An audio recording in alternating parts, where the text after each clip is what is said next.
attorney. So that way it will make it easier rather than you going out and search as well. Right, that is true. Yeah. That is true. Appreciate it. Problem. And I got like another question if we not short on time, going into the meeting and everything. What's going on, everybody? Who's that, Roosevelt? Yeah, it's Roosevelt, Tommy. What's up? What's up, family? How you doing, man? I'm doing all right. Just a question that I have, man. So I recently started dropping for dollars, and I've come across a couple of properties that I've Google searched. Hold on, Roosevelt. Let me mute everybody. Everybody so I can hear you. Hold on. All right. Unmute you. All right, Roosevelt, go ahead and do your thing. Okay. So I've come across a couple properties that I've been looking at, and I go to Zillow, and sometimes they would say this property is not currently for sale or for rent on Zillow. So does that mean like somebody has already purchased that property, or how did that work? No, it's just not on market. It's not for sale. So it's not for sale. It's not publicly for sale. Let me take that back. It's not publicly for sale. So it might. So for example, those are the ones that not all the time, but those are the ones that we're looking for, right? So if I'm trying to wholesale a property, and I find that it's already on market on Zillow, that's not a good thing, right? I need to get that thing off Zillow. I need to talk with the owner and work out something and say, hey, this thing is not, we need to take this thing off Zillow, because if you're trying to sell it for the same price that you got in the contract for, that's not a good look, right? So, So yeah, when you see that on Zillow, it's just basically meaning that they have not actively gone onto Zillow and listed it for sale, nor has a real estate agent done the exact same thing. Oh, okay. So pretty much that's a good deal. It's a good house to look into, pretty much, right? Yes. Yeah. Well, I mean, not always, but it's there's a lot of people who are just living in a house. Like right now, I'm in Jersey at my mom's house. If you were to look up this address, you would see that it's not currently for sale. She doesn't want to sell, right? Nor does she. Right. Mm-hmm. So just getting me an idea. All right. Gotcha. All right. Cool. So we'll get this thing started, man. Welcome everybody. Thanks for being on the call. This is going to be a call that a lot of people are going to want to rewatch. I'm actually going to cut to a YouTube video in this thing as well. But this is, I haven't done this one in a while. It's basically showing you guys how to use a HELOC, or a line of credit, home equity line of credit, to pay off your mortgage, and, somewhere between 7 to 12 years, right? It's also going to show you, if you don't have a mortgage, how you can use the same strategy, and you can also basically live your life and pay off debt faster, just being a little bit more financially literate, okay? So first and foremost, we're going to talk about that, but I should go through and make sure I see. I want to say I always like to start the call without saying, hi everybody, Sean, what's going on? Matt, Ryan, Agatha, how you doing? George, Marcus, Antoine, Danielle, Roosevelt, Dylan, Ollie, Denard, Devin, Dex, Greg, Mo, Gregory, Jamesia, Sean, the iPhone people again, Michael, Nakia, Lonnie, how's everybody doing? Thank you so much.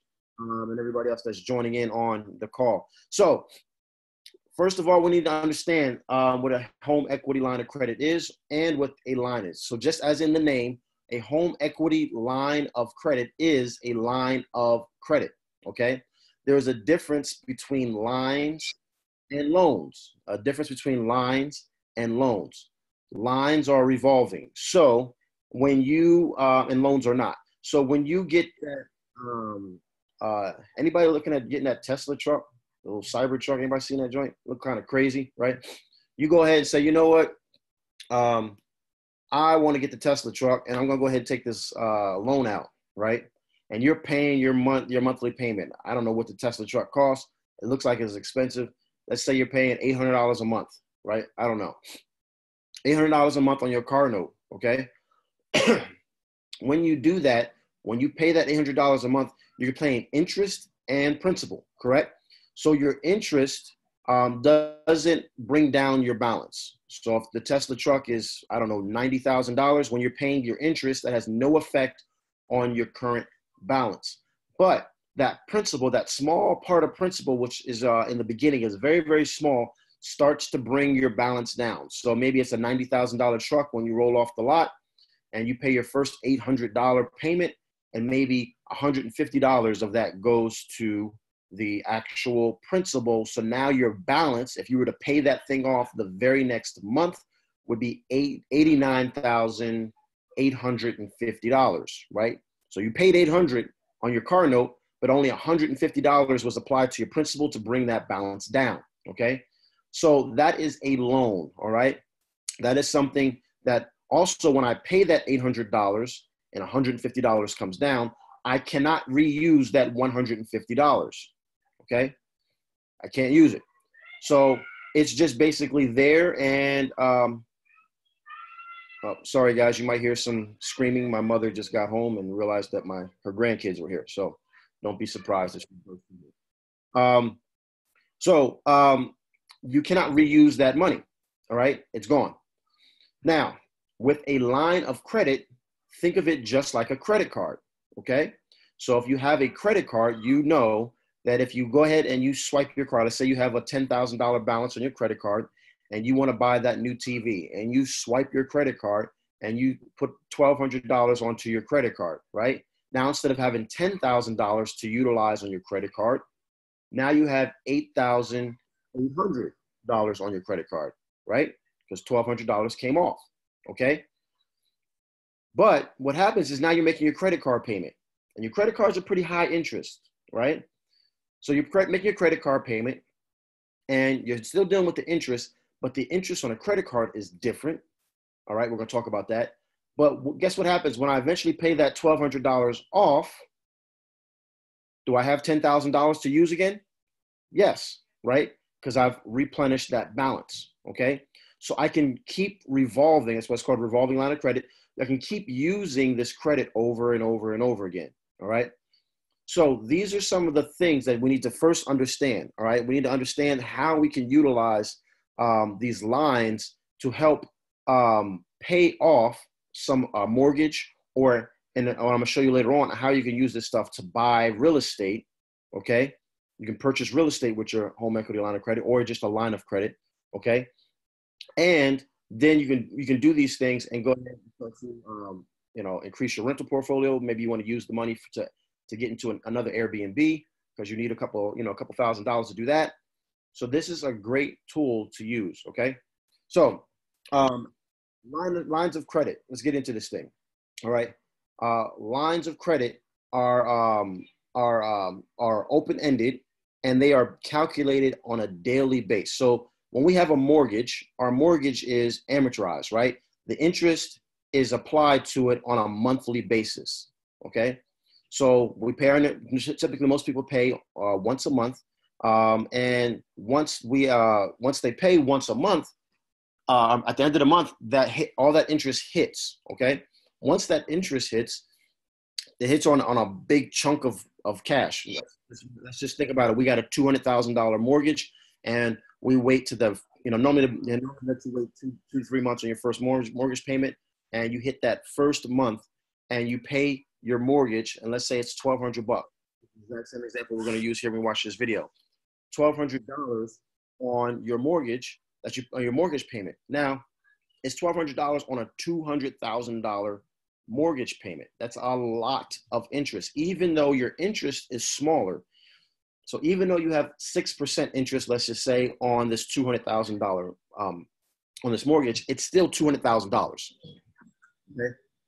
What we're going to show you here, and I'm going to show you how to do this in this video. I couldn't do it any better. I wasn't going to try to do it any better. This guy is using Excel spreadsheet, so it does the math for you. So math is math, right? You can't fool math. 1 + 1 is always going to be 2. Okay. So I'm going to go ahead and share my screen with you guys. And I've watched this video a couple of times over the last, 2 years, ever since I learned about velocity banking. And this guy, to me, does it one of the best. So here's this one.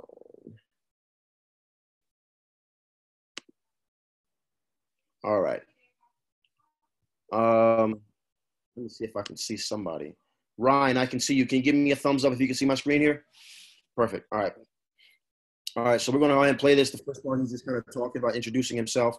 And I'm going to put this up loud, so hopefully you guys can hear me.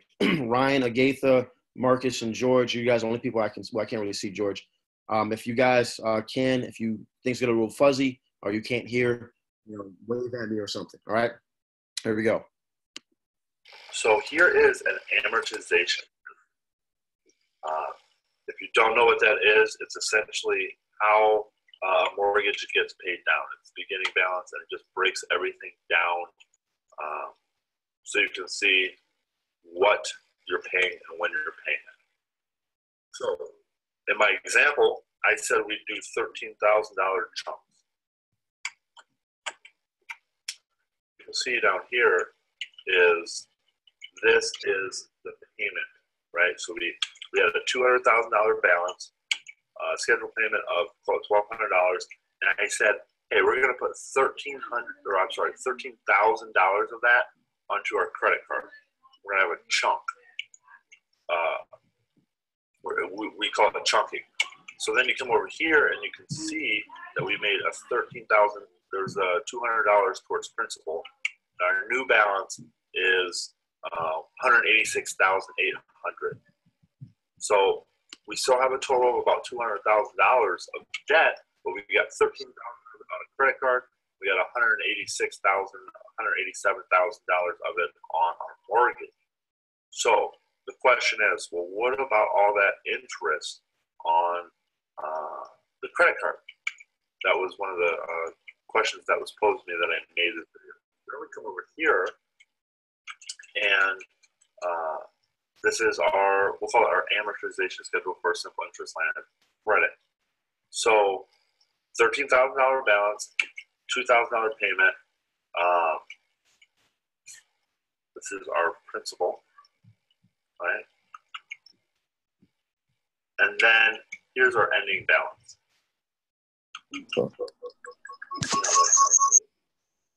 see how this is calculated. We're using a 20% interest rate. So we break that down, and then so it's about every 7 months we're going to chunk. So you can see I went every 7 months. Just kept doing it, and you can see if I do that, my total interest is $35,647. Okay. So guys, real quick, in case you don't know, if anybody who's ever had a mortgage before, you know that if you have a typical mortgage, if you pay it off in 30 years, all right, which is 360 payments, which is right here, right? If you do that, you're going to pay pretty much double what your mortgage is. Anybody have a mortgage, you can kind of concur with that, right? You know that if you have a $20,000 mortgage, if you're just to pay it out normally, you're going to pay almost double, if not more than double, depending on what your interest rate is, your mortgage and interest. So what that means is that his total interest is only $35,000. Remember, it started off with a $200,000 balance. So he's paying back $200,000 plus $35,000 here in interest versus $200,000 plus an additional almost $200,000, right? Just want to point that out so you guys understand how big that is. So that's the interest I paid here on this loan. We also have to account for the interest on the credit card. So that's over here. And you can see what I did is there was about 12 payments. So I took 12 times the $873 plus my total interest. So my new total interest with the velocity banking method is $46,120. You can see, if I change this to zero, or additional payment, it goes to $232,000.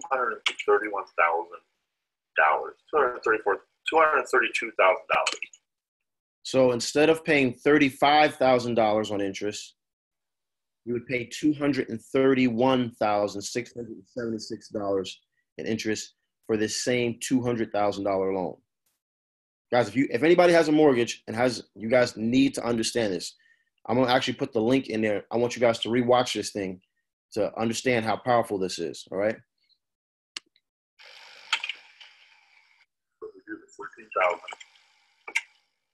I'd save $185,000 if this was an example. Again, $185,000 if this was actually my mortgage. I want to show you something over here. This is the same model, except we're only doing it once. We're only chucking once. That's how I saved $177,000. So if I use the full-blown velocity banking method where I chunk about every 6 to 7 months, I'm going to save $185,000. If I only do it once, I only do it that first month, I'm saving about $53,000 because I have to subtract $800 for the interest. So this is the power of using this strategy, and this is why it works. Right here. I could not get this. It took me a long time to actually understand this. How can you pay off 20% faster than a 6% amortized loan? So first off, I want to get really straight. 6% amortized debt is roughly equal to 6% simple interest lines of credit. There's a lot of people that say amortized debt costs more. It is relatively the same. It's calculated on a different basis. Simple interest lines of credit are calculated on a daily basis. Amortized are on a monthly. So it's just very minimal difference. Why this strategy works is 20% of $13,000 is a lot less than 6% on $200,000. And as you can see this, so then you have 20% on 11, you have 20% on 9, you have 20% on 7, 20% on 5. So the aggregate amount of the actual interest is much smaller when we're doing this chunking, as opposed to 6% of 200,000.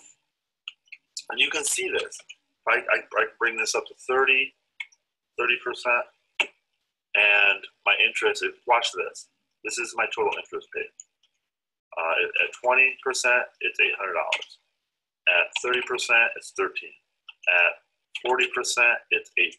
At 50%, it's $2,400 at 50% interest, which means, and you know this sounds radical, at 50% interest, you're still going to pay this off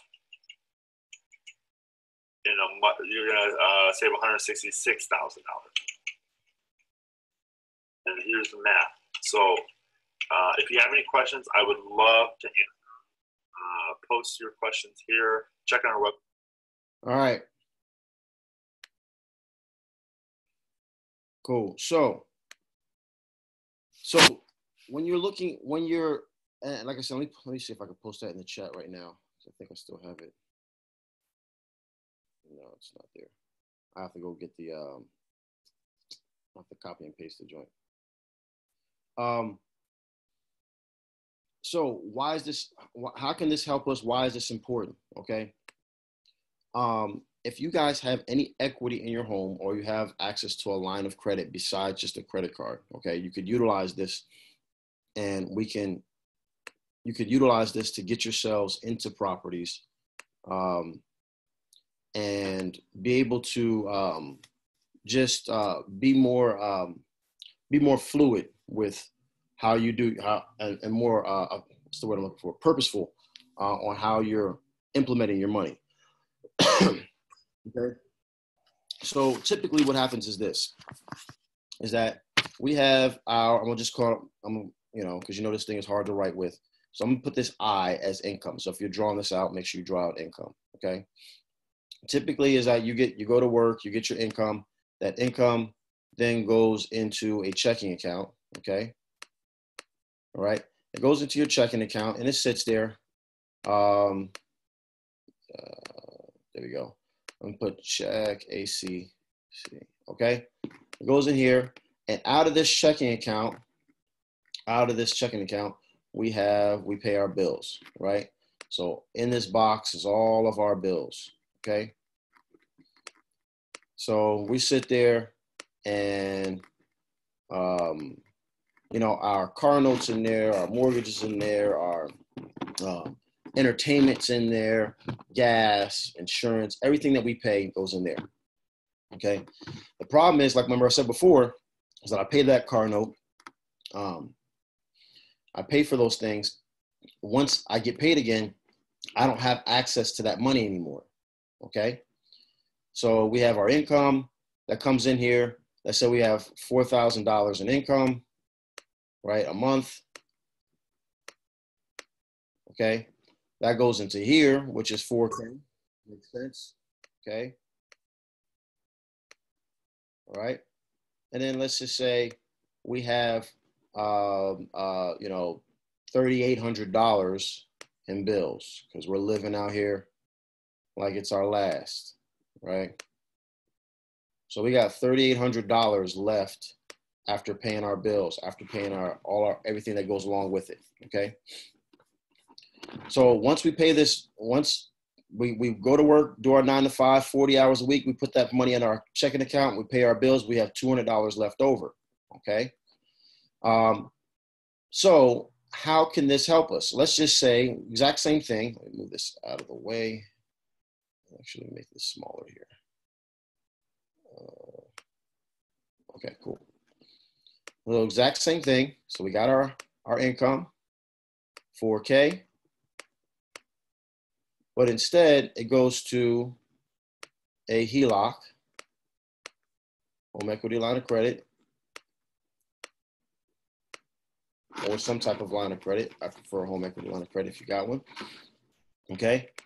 So we go to our home equity line of credit. All our money goes into that account. But we understand in order to have a home equity line of credit, there is equity involved into our property. So let's just say you have, $30,000 in home equity in your house. Okay. So you have $30,000 that is available to you. Okay.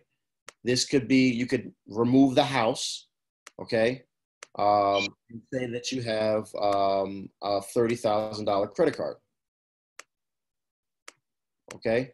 So you got $30K available. I'm not gonna keep writing all that because it takes too long, right? All right, so from here we are paying out exact same thing, going out and it's going to our bills. Okay, let's say this is stupid. It looks like it's the exact same thing, but it's not, okay? So what happens is this. We have our $4,000 that comes out, and then $3,800 goes in, okay? We have $200 left over. $3,800 in bills, $200 left over. $4,000 goes into here. Now we have $3,800 that went out, but if you can put this stuff, if you can put your expenses onto something that has no interest for a certain amount of time. So, for example, if you guys have credit cards, a lot of you guys know that credit cards interest is paid is applied between 21 to 30 days. Same thing with some of these other lines of credit. Okay, meaning that for 21, depending on who you're banking with and what kind of card you have or what kind of situation you have, between 21 to 30 days, you're essentially paying with zero interest. Okay, but with zero interest, you can pay all these things off, right? Pay these things, and you're paying no interest on those things. Okay. not to mention that every time that you pay for something, every time your $4,000 goes in here, you're also paying, you take $3,800 coming out, which is now being paid at no interest. Those things now, when you put that money back in, guess what else you have? You still have your $4,000 available. So it's almost like for this portion of when you're doing it through this strategy, even though it looks like it's almost the exact same thing, because this is revolving, because this is always turning over, all right? It's not just going in, it's not just going into your account and then going right back out. This is going into your account to compensate for the $3,800. So guess what? The interest on this is very low because your balance is always somewhere around that $30,000. Okay. Now you have something that if you wanted to take let's just say you found a good Airbnb situation and you wanted to take that money out, and let's say, okay, well, now instead of $3,800 in bills, I got the $3,800, but I also want to take this out and I want to put it into, I'm just going to say a rental or Airbnb. So we put this into an Airbnb. All right. Okay. But this is going to cost me $6,000 to get into here. Okay. Now this Airbnb goes into here, but if you do it correctly, your Airbnb should be what? Making you income. Okay. So now, instead of you always being broke because you're here from here, living like this all the time, $4,000 going to your checking account, $3,800 is coming out. You got $200 left to spare. $4,000 is going to here. $3,800 is coming out. Bills are still getting paid, but now you have access to this money, $6,000 to your Airbnb. Now your Airbnb, what? Your Airbnb starts to produce income. Okay, it makes income. So if we're making income on it, if you get into any Airbnb, like I show you how to get into them, then you need to be making at least $1,000 more than your rent plus all expenses needed to run that Airbnb. So if your rent is $1,000 and it's going to cost you $500 a month in expenses, you need to make at least $2,500. You need to project that you're going to be able to make at least $2,500 every single month, or don't get into that Airbnb. Okay. Because if you can do that for sure, based off of a 21 or 20-day cycle, then you can make a lot more. Okay. So now we have an extra, we have a positive $1,000, 1K, right? That's going back to paying this off. And if we're doing this, right, you're going to pay a little bit of interest on this because we went past this. But if we're doing this roughly in about 7 months, it's a little less than 7 months, this is paid off again. And now you have an Airbnb that's providing you income, $1,000 a month income that you haven't, that really, you're not really using. Ready? It's not really not your money. Because anytime I make money from Airbnb, who's paying this $1,000? It's not me, it's my tenants, right? The people who are my clients, the ones that are staying here. So who's paying this off? It's really them. Eventually this gets paid off and now I have an additional $1,000. Guess what I want to do here now? I want to go ahead and I want to get an apartment complex, right? And I want to put that money down on an apartment complex. Same thing, right? Has my standard of living gone down at all? Right? No. Right? If I was balling out and every $4,000 I was making, $3,800 was coming out, shoot, you could have made it $4,000 was coming. It could have been $4,000 in, $4,000 out. In this scenario, I'm just going in a circle. I'm going in a circle, right? I'm not making any traction. But with this, $4,000 goes into my HELOC. I have a $30,000 availability. Shoot, you could have a $10,000 availability with this thing I just gave you here. $3,800 goes out, okay? $6,000 I find my Airbnb. Airbnb makes income. Income repays the HELOC, the $6,000 that I took out for the HELOC. Now I have that availability again. Now I can take that money out and I can do another Airbnb. I can do whatever I need to do, right? The key is not to be stupid with it and go buy a brand new car. The key is not to go buy a boat or a jet ski or go on some exotic vacation, okay? Let these things, once they're paid off, let those things do that for you, okay? Let items like your Airbnb, once that's paid off, let that pay for the upgrade in your lifestyle. Okay. Some of you guys have seen that post that was made on my Instagram page, right? Where, rental property number 1 pays for where I live. Rental property number 2 pays for, car note and other expenses. Online businesses pay for my lifestyle, right? That's a very, very true depiction of my life, right? My whole goal, let me take this back so I can see everybody. My whole goal is to basically live as free as possible, meaning that other people are paying for my lifestyle, right?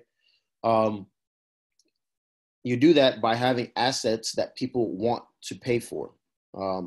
So what I need you guys to start doing, I need you to start to shift the way that you think, right? And I want you to think more strategically with your money, all right? I make pretty decent money.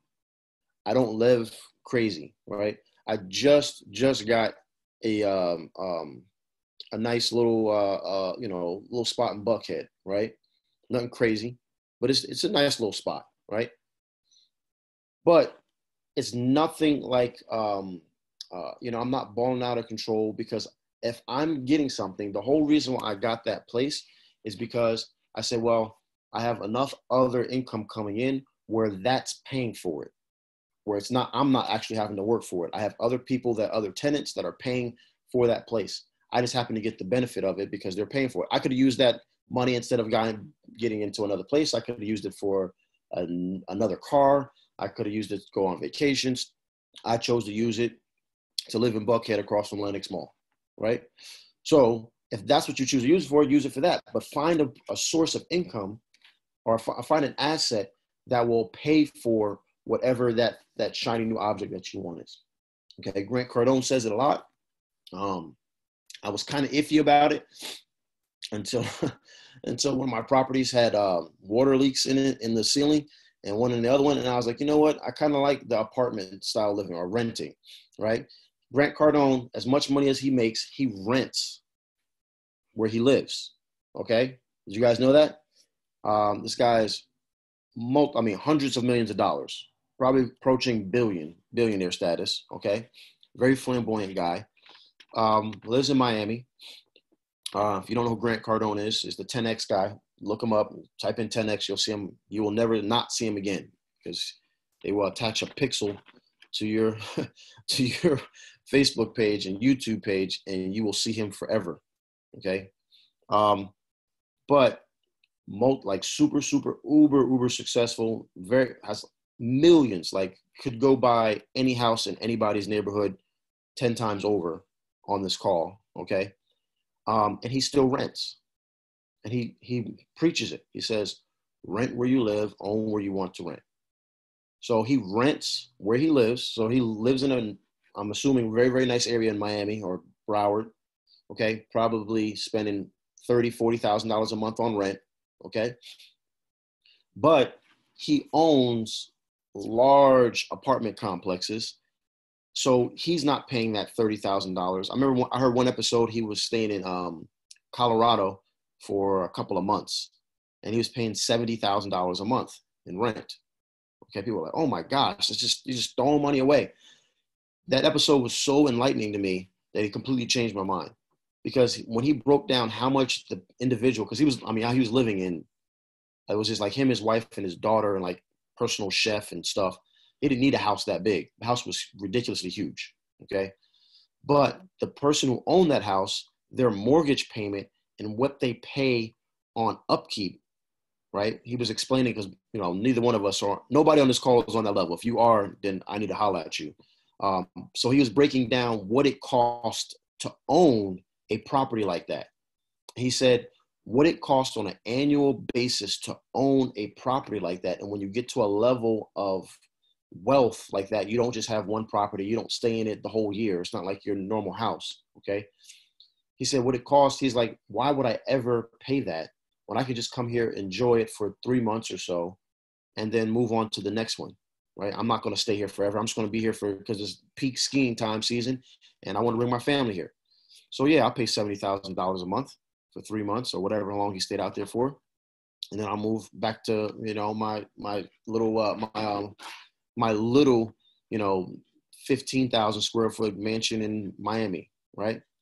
So what he was trying to say is that, man, he's like, why should I pay for it? Why should I go out and work for this? Why don't I use my intellect and provide and invest in assets where people pay for my lifestyle? So he's living in this, $20,000, $30,000 a month normal house that he rents. But his tenants that are saying, I don't know how many units he has. I know I've seen in Broward 2 of his units, and they're well over 150 doors, right, per. So just that alone was 300 something doors, right? And he has properties all over the country.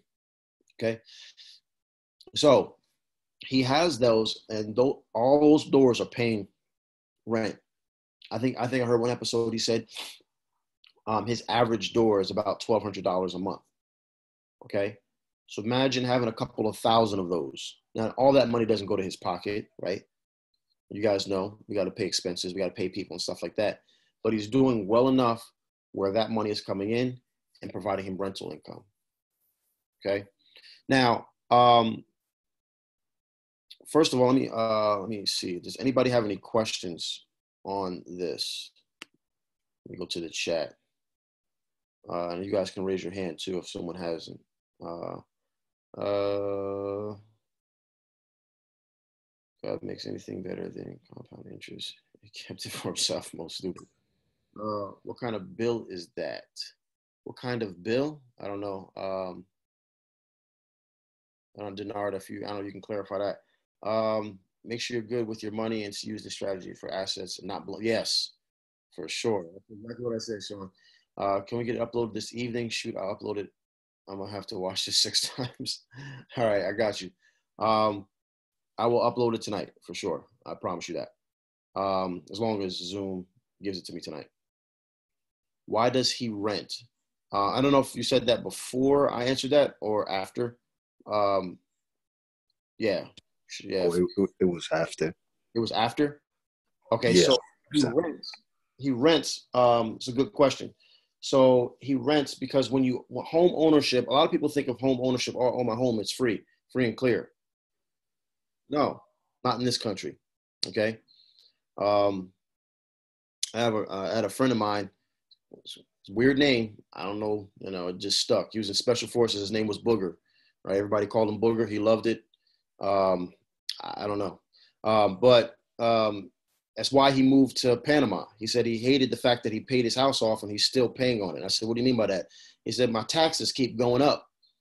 He says, so even though you own your house free and clear, you still have stuff that you have to pay for.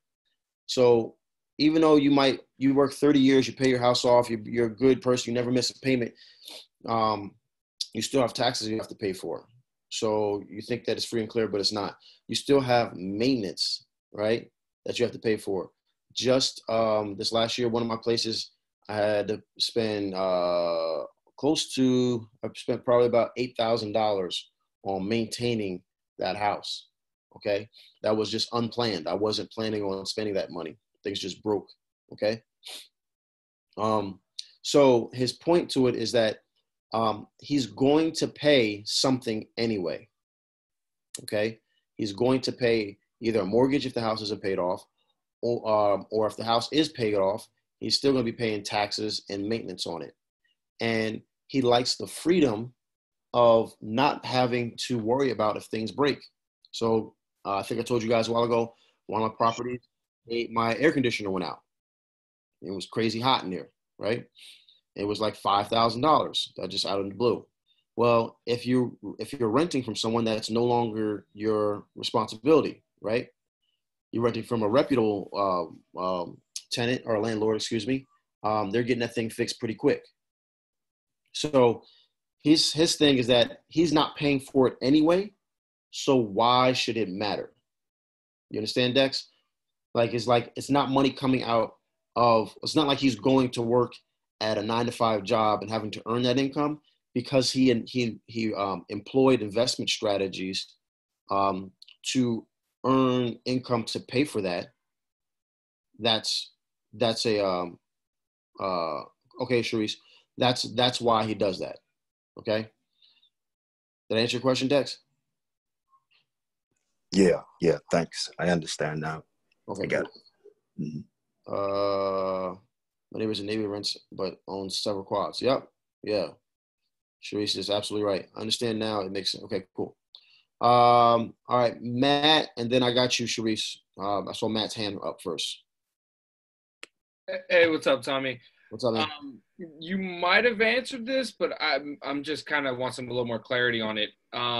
So a lot of times what I've been thinking of is taking a HELOC and using it to purchase another rental property.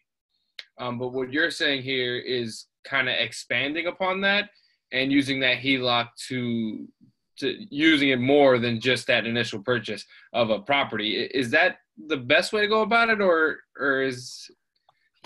I wouldn't say it's the best way to go about it. I'm just giving you different options, right?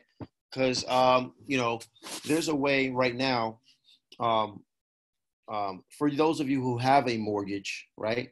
There's a way if you have equity in it and you can get a HELOC, you can take a HELOC and without paying any more, any extra payments, without paying any more money for your mortgage, paying the exact amount that you already pay, go from a 30-year mortgage to like a 12-year mortgage, or maybe even less by using a HELOC, by chunking, okay? That's hard to that's kind of hard to explain verbally. Let me try to show it to you here. And then, so what I'm basically doing, Matt, is giving you a couple different strategies to be able to use it. Let me see, let me clear this.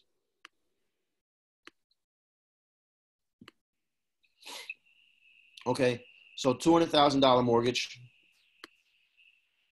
200K, okay? Day one, you're at the closing table, you just got your new house, right? You're happy, and you're moving in, you just got the keys, but you owe the bank $200,000. Interest starts accruing when? On the very next month, right? This is why a lot of times, if you guys don't realize, banks are happy. A lot of times they get into a mortgage and say, oh, you don't owe your first payment until when? Normally it's like 60 days, right? It's like 2 months. It's like, man, I get like a free month in here almost. But guess what's accruing? Interest starts from day one, baby, right? So what happens is this. Let's say you have a $50,000 HELOC, right? It doesn't have to be that much. Honestly, it could be a lot less than that. It could probably be like $20,000, all right? So here's your HELOC, okay? And what you're going to do is you're going to chunk this thing, okay? Because your regular mortgage payment, I'm just put MP, is $1,200, okay? But you got $50,000 just sitting here in an account, okay? What you do is you go ahead and you take, let's just say $12,000 of this thing, right, out of here, and you apply it to here, all right? So now you got a negative 12K here, okay? But this, from day one, drops down from 200 to, because you apply it to your next, matter of fact, let me make this so simple so I don't have to do so much crazy math. Let's just say it is, let's just say your mortgage payment is $1,000, principal, interest, and taxes, insurance, right? All right, that way I don't have to do some crazy math. So you pay $12,000, right? You have to pay $12,000 on to a regular scheduled mortgage payment, okay? So remember, if you don't do this, $200,000, because they give you that quote unquote free month, right? But interest, they don't tell you that the interest starts on that free month, okay? So you're paying interest on $200,000. So 30 days goes by, because remember, interest is on an amortized basis is every 30 days, right? So a month goes by, boom, you hit with interest on the full $200,000, right? Then they say, oh, but you ain't got to pay to the next time. So another month goes by, boom, you're hit with interest again on the full 200K. So not even hit twice. Doing it this way, if you, as soon as the ink is dry, you take that HELOC out, or you take $12,000 out of that $50,000 HELOC. Boom, you put that applied to it. Now you owe what? You owe $198,000, right? No, I'm sorry. Good Lord. $188,000. Erase. Draw. Boom. You owe $188,000. Sorry about that. It's a little messy there. Okay. All right. Now, what you also can do is start making your payments out of this. So this was the chunk. The chunk dropped the payments down drastically from your interest on the very first day. You would have went 60 days or 2 months of getting hit with interest on 200K. Now, right off the back, you're at 188. Okay. It would have took you, I don't remember doing it, but I've seen the math before, to go from 200,000 to 188,000. It's almost like paying for like almost 2 years or something like that. It's something crazy. You had to pay like 2 years to get it to this point, to get your principal down to this point. All right. Okay. But now you still have $38,000 worth of equity in here, right? Because we just took 12 out of 50. All you're going to do now is make regular payments. Okay. Remember, your payments are $1,000. So we're paying $1,000 here, month one, or this was month one. Month two, we're paying here another $1,000. Boom, right? $1,000. Okay.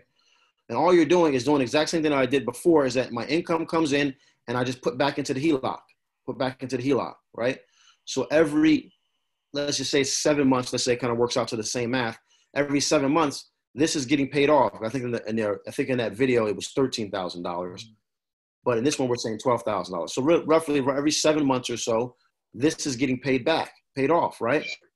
This is coming out of here, right? And then I'm just putting my income and I'm putting it right back into here. Does that make sense?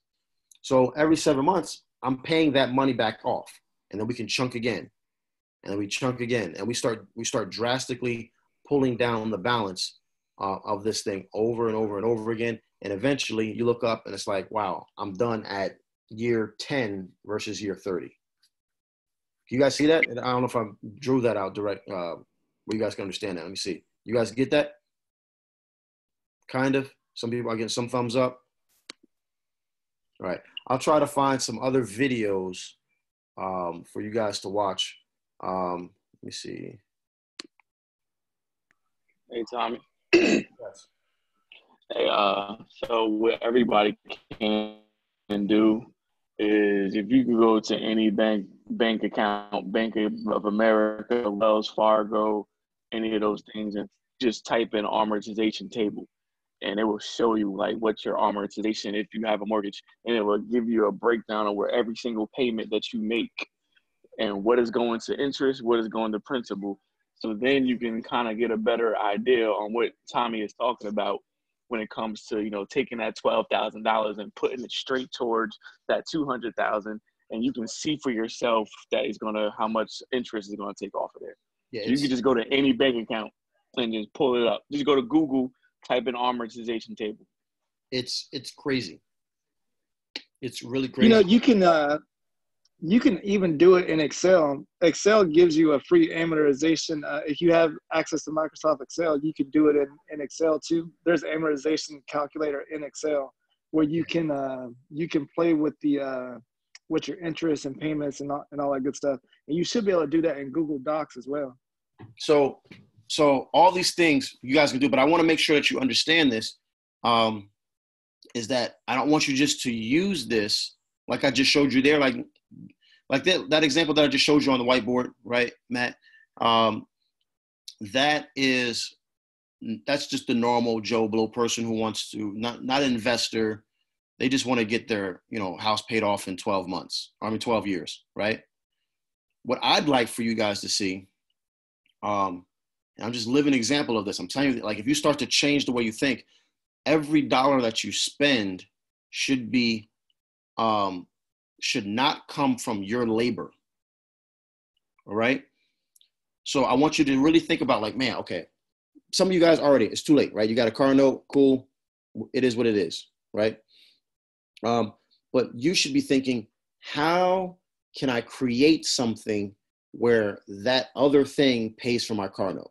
And then once you eliminate that car note, now you've freed up whatever money, whatever, because you're paying for the car note now, right? You're working a job, you're paying for your car note off of your labor. Why not take a little less money that you would spend on Christmas or work a little OT, right? And then find an asset that you can invest in that will pay for that car note. Now the car note still gets paid, right? And you have that extra income. And instead of being stupid with it and going spending it, right? You say, okay, now I have this extra $400 a month that I was paying on a car. What else can I find to invest in to create more income? And if you do that, if you just sacrifice for about 2 to 3 years and you do that, you'll look up one day and say, wow, I'm essentially living free. Like, people are paying for my lifestyle. Okay. So the way I just showed you is if you just want to pay the house off. What I would think about doing is, okay, that's cool. Let's pay that. Let's do that chunk thing. But I got extra money here. Let me go find an asset that will pay the HELOC back faster. So I love the Airbnb process because over a straight rental, because it's a little bit faster paced, right? You make a lot more money, right? Your rental in the neighborhood might be $1,200, but you might make $3,600 on a Airbnb, right? So what I want you guys to start doing is really start looking for those type of things. Those are the things that I want this group to focus on. Understanding the basis of it, how it works, perfect. Got to do that. But we need to take it a step further and figure out what can I take that in money and invest in. All right.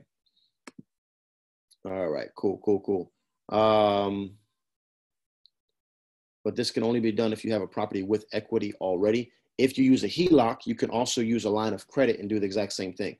So a lot of people are scared to use it, but man, I have, I wouldn't call them friends, but I would call them associates. One thing about, the cool thing about this is like who you get to be around. So like when I was in the Army, I was around a lot of Army people, right? And all we talked about was soldier stuff. When I was in the Coast Guard, same thing. In police department, all we did was talk about cop stuff.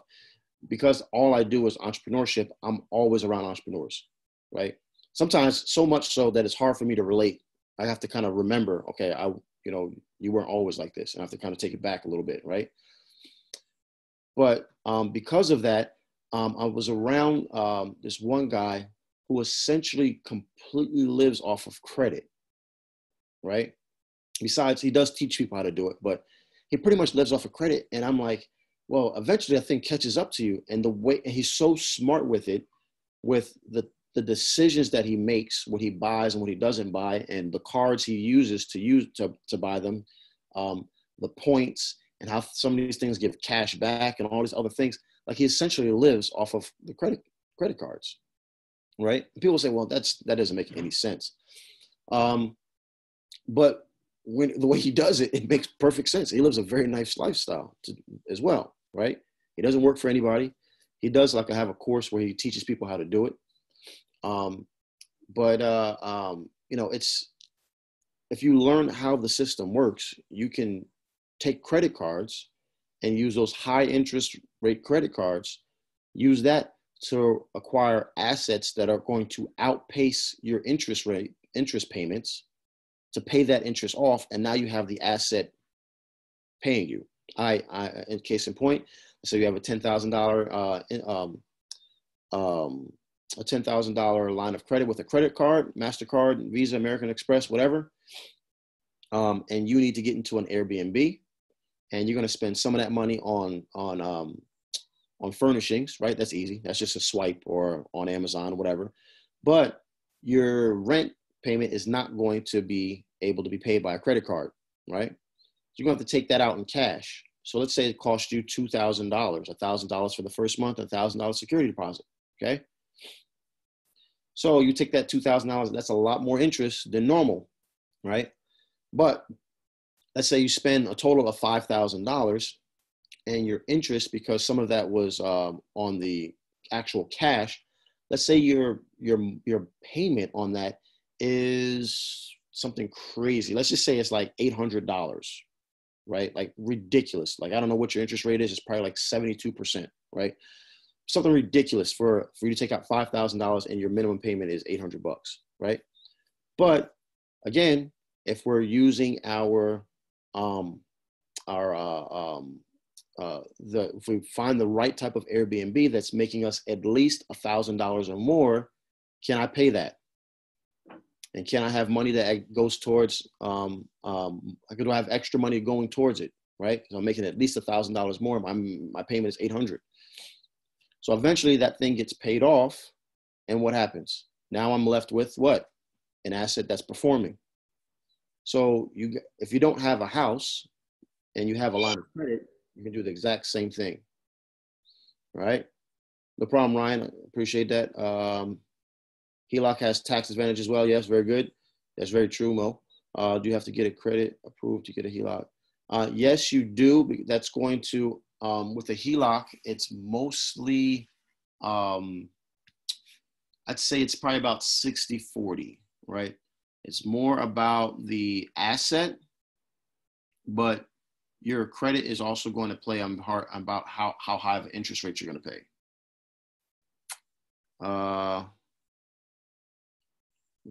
One other benefit about the HELOC is that if you are, the bank that I was using in Macon, it's a small bank, they do an annual review. So as long as you're paying, here's a beautiful thing about this, right? Because you can't do this with a loan. You pay the loan off, the loan's paid off. That's it, right? They do an annual review, and if you are, if you're good to go, like if you haven't missed any payments or anything like that, haven't missed any payments, then guess what they can do?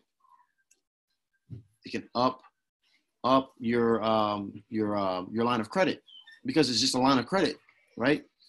They can up your line of credit so that now you might have an increased amount of line of credit that you could tap into. Okay.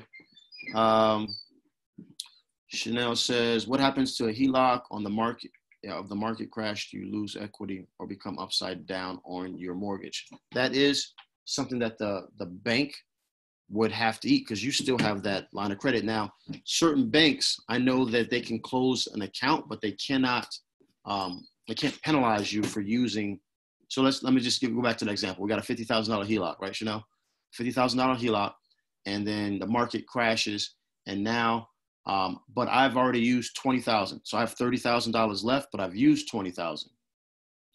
So now the market crashes like it did in 2008, and I no longer had $50,000 in equity. Now it went all the way down, and I lost all that equity. Let's just say worst case scenario, I lost $50K in equity. Well, I've already used the 20, right? What they can do is no longer give you the line of credit, because just like a credit card, I hope you guys know that your credit, you have no rights to that credit card, right? They can close your line of credit, whatever they want, right? So just like a line of credit, like on a credit card, the bank says, you lost all the equity, you still owe $20,000, so you're just going to pay that back, just like you would pay it back anyway. It's just that you can't reuse it until the market recovers, or, you know, you get a smaller line of credit.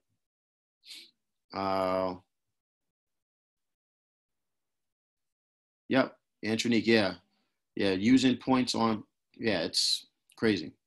And Agatha says, I have friends with credit cards. She travels for free because of all her benefits. Yes. Yeah, some of you guys can start doing that stuff, implementing that stuff, the stuff that you're already paying bills on. Just pay it on a credit card, be diligent with it, use it strategically. The ones that have points on them, they have reward points, they have cash back bonuses, they have all these things that you could utilize to live a better quality of life. Let me answer Sharice, because I know Sharice said she had a real estate related question about a deal. And then Mo, I see your hand is up, and I got you. All right, you're unmuted. Oh, I think you just muted yourself back. Is that better? There you go. Okay, good. I have a deal that I'm going to try to put on Facebook or Craigslist. Facebook, I think it's a deal. I just want to ask you. It's another investor, and they're looking for a buyer. they have a purchase price of $600,000. After repair is $950. The renovations is $50. So the capital required is $650 for a 2-year term at 12% annual, paid monthly, minimum amount $50,000.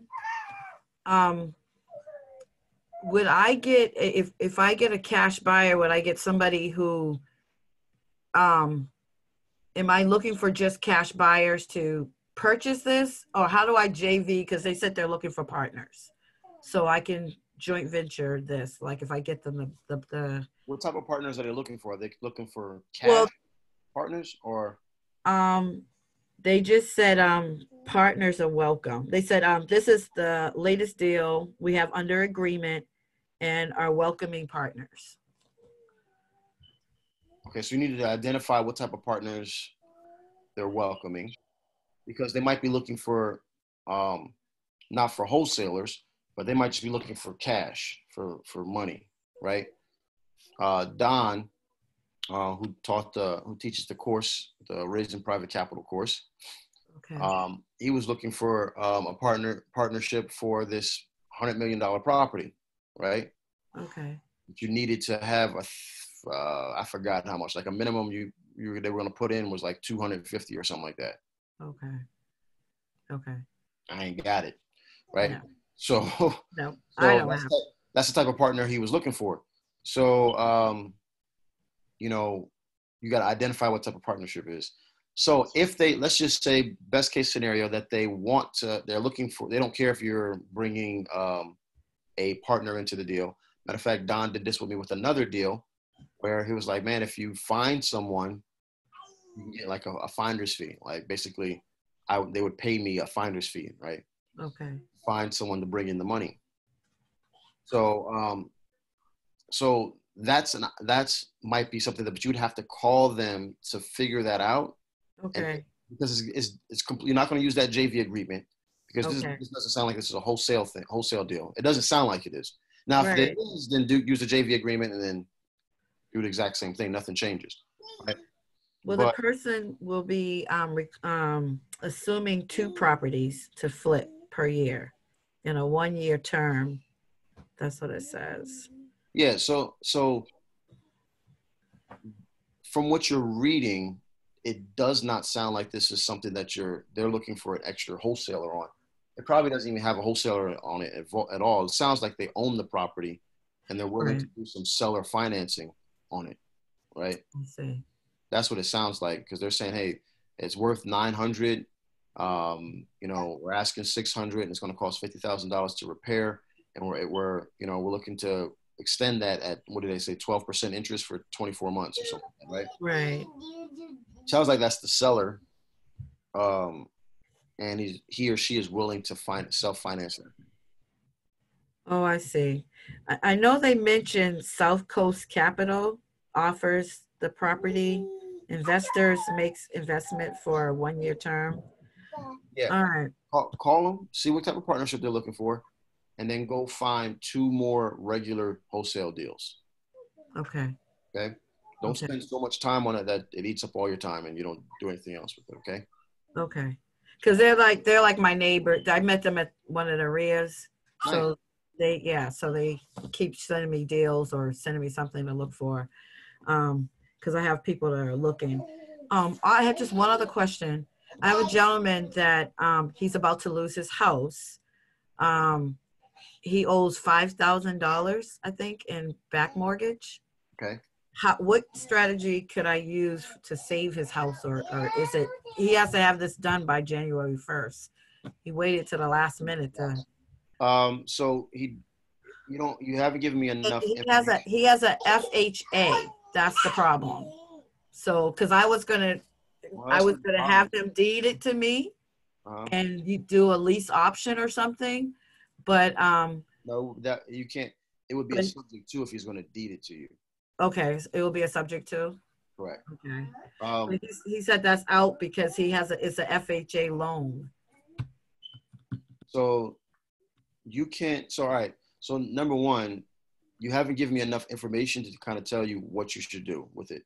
Okay. Because you could have an FHA loan, right? and you're up in the Boston area, so I know it's expensive. It's in Rhode Island. It's only $166,000 for the house. The whole area is expensive, right? So 166, right?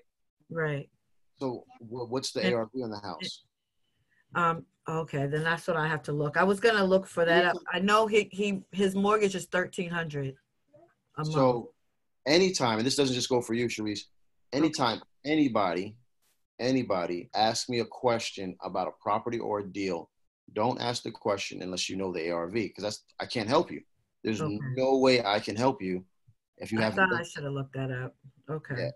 So it's okay. I'm not like. I was just trying to see how I can save his house because he doesn't want me to buy it. You know what I mean? Which you want to save it. The first thing you need to do is find the after repair value, because that's going to determine what strategy you're going to go ahead and employ. Okay. So once I find that out, can I put that out there so I can see if it's a deal or not, or see what, because I don't know what strategy really to use to save his house. Well, that's what I'm saying. You got to do the AR. You won't know it until you do the ARV and find out how much he owes. Okay. Right. So you got to find out the AR. Do exactly the same thing. Nothing changes, guys. Nothing changes. This is the same stuff over and over and over again, right? We got to find the ARV. Okay. And then we have to find out what the repair cost is. If they have a mortgage, how much the mortgage is. All right, how much our fee is, and how much they want, how much we can get under contract for. All right. If we don't have those, he doesn't want to sell it, but it's up for foreclosure by January. Who cares if he wants to sell it or not? Right. He's going to lose that house come January 1st. Okay. Right. If someone doesn't do something, right, he's either going to have $0 and be homeless. Right. That's some money. Right. Okay. Like. Sometimes you have to tell them, listen, I can't get emotional about your situation. It's like either I can help you or you can, like, it's going, like, you're gonna lose it. I'm telling you, I'm like, look at me. I have had a foreclosure. Like, I've been foreclosed on. Okay. They do not care if you have a family. They do not care if you don't have any place to go. Okay. When you don't pay, you're gone. Okay. As simple as that. A lot of people get emotional about it. I get it. I didn't want it to happen to me, but guess what? I guarantee you it's going to happen. Okay. Yeah, he's already got a notice, so they're a little red. I don't know what Rhode Island's rules are, but maybe he might be able to finagle that thing. Typically, some of the colder states, they won't do that during the winter months because they're like, man, we don't want to kill you, right? I know in Jersey, it's almost impossible to evict someone during the winter months. Okay. So, these are some of the things that you got to, you might be able to help them out as far as buying them some more time. Okay. But, if you want to help him, you got to find those information. You got to get over his house. You got to estimate the repair cost. You got to find out how much he owes. And you need to definitely know that ARV. Without that, you can't help him. All right, I'll do that this week. Okay, cool. All right. All right. I think Mo, you think you had your hand up first? Let me make sure. Yes, it was. Go ahead, brother. I just had a comment, not really a question, regarding the HELOC. So like, even if you have like a HELOC on a property, if you never use it, there's no payment to it, which is like super cool. That it is. So that gives you access to a lot of money that you can use if you do come across like the right deal to employ those funds. 2, there's no closing costs usually, or little closing costs, usually like a little bitty processing fee, like just to open it. And then last but not least, every time you want to employ those funds, you can take advantage of so much other stuff with the HELOC. That's all I wanted to say. Yeah, that is a very good point that I've left out. Like with a loan, you got same exact thing. $50,000 comes out and they put it aside to you for a loan, right? Immediately, no matter if you use that loan or not, you got to pay payments on that loan. You're paying interest on that loan. You got $50,000 that's set aside for a HELOC. Just like if you got a $50,000 credit card and you just threw it in your drawer and never used it, you don't accrue any interest on it. You only accrue interest on what you use. So if I have a $50,000 HELOC, but I only use $10,000, So just real quick, so I can show you guys why this is important to understand some of these things. So some of you guys are like, man, this is a wholesaling course. Why the heck are we talking about this, right? It's not just a wholesaling course, okay? If you think this is a wholesaling course, you're on the wrong course, right? I literally am going to be going to Grenada in January, okay? Thank you, Nakia. Investor course, that's right. I'm going to Grenada because I was able to help someone, came to me, said, hey, my father has a property that's worth $1 million, whatever their dollars are, which is like $380,000 in US money in Grenada. It's paid for. It's overlooking the beach in Grenada. They're already Airbnb-ing it, but it's being Airbnb poorly, okay? And it's not really been maintained, and he doesn't even know what he's making. You know, it's one of those situations where kind of family got involved and it doesn't look like everything's on up and up. They had health issues, and they had to come to stay with their daughter here in Atlanta, and they needed a solution, right? And they're retirees, they're in their 70s, mom and dad, whatever, they're in their 70s, and like they don't want to go back to work, and they just want to live a simple life, a place to stay, right? So because because I know multiple strategies, I'm going out to Grenada to go look at their Airbnb that was already making like $5,000 a month. It should be making close to $7,000, okay? Now I'm going to be 50-50 partner in that. So whatever it makes, I'm getting 50% of it. And I'm walking them through how to equity strip their property in Grenada. It's a little different because it's a different country, different rules, different banking things, right? So we're going through that process now. That's one of the reasons why I'm going down there. But we're going to take that money and then we're going to go ahead and find them a property here in Atlanta.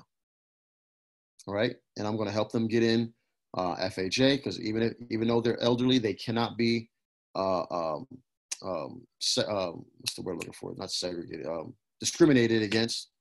They can't be discriminated against because of their age. If they meet the criteria, they have to give them a loan, right? So because we learn these different things on how to equity strip things and move money from here to there and why could be a good or a bad thing, and being able to, I feel comfortable giving them this advice and teaching them that, and then they want to move forward with me, giving me 50% stake in that beachfront. Like literally, it's like their door, the street, and then the beach, right? You know, these are things that you guys need to learn to add to your toolkit to make you better investors, right? Sorry, I had to get on my little soapbox there. Who else was next? Roosevelt, what's up, man? Hey, what's up, Tommy? The only question I pretty much had is, man, when I'm driving for dollars in the Dallas market, I'm pretty much seeing a lot of on these abandoned houses, private properties. Does that mean like it's been foreclosed or buyers have already? You see a sign that says private property. Yeah, on a door or something around there. I love that. Guys, that's one of my little tricks that I use. Most of the time when you see private property or those little, you guys know what I'm talking about, right? Those signs, the private property, or the sign that says surveillance or whatever, no trespassing. Yeah. Mm-hmm. Do I have to put that at my house where I'm frequently going in at? Does anybody on this call have a private property, no trespassing sign on their house? No. If you do, you probably are like one of those militia people. You know what I'm saying? Hide in the woods, you got booby traps on your property or something like that, right? People put that there because no one's there. No one lives there. Right? So they're trying to scare people away. That's one of my tricks that I use when I'm driving for dollars with houses that look like they might be maintained okay, but I see this private property sign or surveillance in progress or no trespassing, one of those things, right? I know for the most part, no one lives there. Okay, got it. Very, very infrequently. Okay, perfect, cool. Appreciate it, man. Yeah, man. That's a really good sign. I'm glad you brought that up. Those are things that actually come up when I do my one-on-ones, my one-on-one coaching calls, because I kind of forget them until I see them, and those are really good stuff. Another good little tip is, hit those to find buyers, hit those job lot boxes. You know what I'm saying? With the Home Depot or Lowe's permit box. It's like normally like a plastic box that they put the permits in when they're working on the houses. Yeah, I got you. Uh-huh. You go to those when no one's there, obviously. Open it up. Mm. You can find the contractor normally who pulls the permits, and sometimes the owners that pull the permits. Right. Either way, I like to find the contractors too, because the contractors are working with the owners, and they probably work with multiple owners. So you find one contractor, you can find 10 owners that are Right. buyers. Okay. So easy to find Gotcha. buyers. All right. Cool. Yeah, no problem. And Ali. Hey, Tom, can you hear me? Yep. All right, so I had a seller not too long ago, the guy who we had talked about before, that the $1 million some odd property, ended up having a hard time getting a hold of him. Finally got in touch with him, and the gentleman has gone into foreclosure on the properties, and he's claiming bankruptcy. I'm not sure if there's a way to help him, so I figured I'd ask the question. Is there a way for me still to be able to assist him if he's in that particular situation? Because foreclosure is one thing, but foreclosure and bankruptcy seems a little extra. Sorry, my son. Oh man, I got kids. I know how it goes. Good. I go seek like I'm not. So he filed bankruptcy already. So the property isn't. He hasn't. He said the bankruptcy is effective in March. I think it's March 1st. Mm-hmm. But I'm not too sure what to do to assist him because he's physically in Florida. The property's in Kentucky. I'm in Baltimore, and by the time I actually figure everything out with him, I'll be in Alabama for a little bit for training. So I'm not sure what I can do to assist him. Once that thing goes in bankruptcy, it's pretty much done. Okay. Yeah, he's unused a bit. It's up to that court. Before then, as long as the judge hasn't put the stamp on that thing, then you can still help him. But you got to do it before that happens. Come here, Zaya. Come here. Come here. Oh, fine. Shoot. Don't come here then. Okay. Then, so for a foreclosure like his situation, I'd have to execute whatever plan before the actual the bankruptcy hits. Yes, before the bankruptcy hits. This one's my beautiful niece showing off over here. Before the bankruptcy hits, if it hits, then it's pretty much frozen. It's in that limbo status. The judge releases it. Okay. So then doing that there's no issue to him, like there's no damage to him bankruptcy-wise, because I don't know how that bankruptcy paperwork works. So if he's in bankruptcy now and they're tracking he has these two properties and being foreclosed on and he sells them. Oh, I'm sorry. Hold up. He's already in bankruptcy. Like he's already. No, so and this is according to him, he said his bankruptcy starts, it's official on March, whatever date. But I don't know. I don't know enough about bankruptcy to be able to ask him, is it left? Is it right? What does that mean? Say, okay, if it's official, whatever you got, to ask him for the paperwork to explain it. Okay. Because a lot of times, remember we always talk about, man, trust but verify, right? Right. A lot of times, because they don't, unless you're in this field, unless you're doing this stuff, you get stuff confused and mixed up, and you're not paying attention half the time. They're talking in lawyer talk, and you say one thing and it means something completely different. Right. Ask for the paperwork. Okay. Ask for the paperwork, because he might be saying the bankruptcy. He might be in bankruptcy right now. Right. This is the worst hide and seek ever. Hides behind a box that's smaller than. Sorry. So guys, go out, please. So you're gonna have to kind of just do due diligence on it. Do your due diligence with their own paperwork, right? All right. Before you really give him any advice, because it doesn't sound like he really understands what he's talking about. Okay. Sounds good. I'll make it happen then. Yeah, man. All right. That is all. All right, cool. As you can see, they don't respect my job at all in this household. So we're going to get out of here. We're saying if you're looking to improve your credit, a solid way to increase your score relatively cheaply is to buy trade lines. Trade lines, yes. trade lines are good. Sometimes they're cheap. I know some trade lines I was looking at were over $1,000 bucks. So it just depends on. That trick is also, they're starting to kind of crack down on that too a little bit. But yeah, I just put one on those yesterday. Yep, Sharice, yep, you're right. Cool. Love talking finance. All right, cool. I think I answered everything. All right, guys. I will, yeah, we're going to be kind of pushing forward with some of these things. I really want to start talking about some more of this finance stuff, man, and some of this, like just investing stuff. I got a lot of good feedback. If you guys remember, we were talking about last week, we were talking about, you know, the Instagram post, right? So for those of you guys who were on the call last, I don't even know what day it is. What is Wednesday? Last Sunday. Talked about how you can see what people like or don't like. And so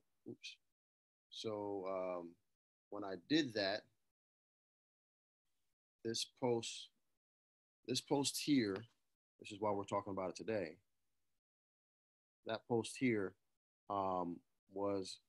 is right now my highest performing post. And look at the saves, or the saves. 313 saves, 772 likes, 206 shares, right? So the reason why we're talking about this stuff is because I realized that this real life depiction of my lifestyle was something that people wanted to hear. They wanted to know how do you live for free? Like, imagine if all your bills that you were working, like that you currently pay right now, were paid by someone else. So imagine all of Ollie's bills. Imagine if I just paid Ollie's bills. Well, he's not a good example because he's in the Army, because if he didn't show up for work, he'd go to jail. So let's pick somebody. Sarge over there says the same thing. So let's just pick someone else. All right. Let's say Antoine. If I paid all of Antoine's bills, and I said, you know what, Antoine, you're good, man. Next 30, 40, 50 years, you're good. You ain't got to pay nothing. I got you. Does Antoine need to go to work? No. He's just practicing, right, at that point, okay? So that's the whole thing. Start thinking like that. And start, let's just start growing and, you know, start growing our businesses, all right? Ryan said, I missed that one. Please tell me we can get that posted to the back office. Okay, cool. I don't know what you're talking about. No, I was talking about this past Sunday. I got in late, so I was trying to catch up as much as I could. I've been kind of refreshing the back office to see if that was going to show up. Gotcha. Okay, I'll put that one up there too. All right, everybody. I'm gonna end this one, man. Love you guys. Appreciate you hanging out with me. I hope you learned something. Let's implement it though. All right. Talk to y'all later. Peace. Appreciate you.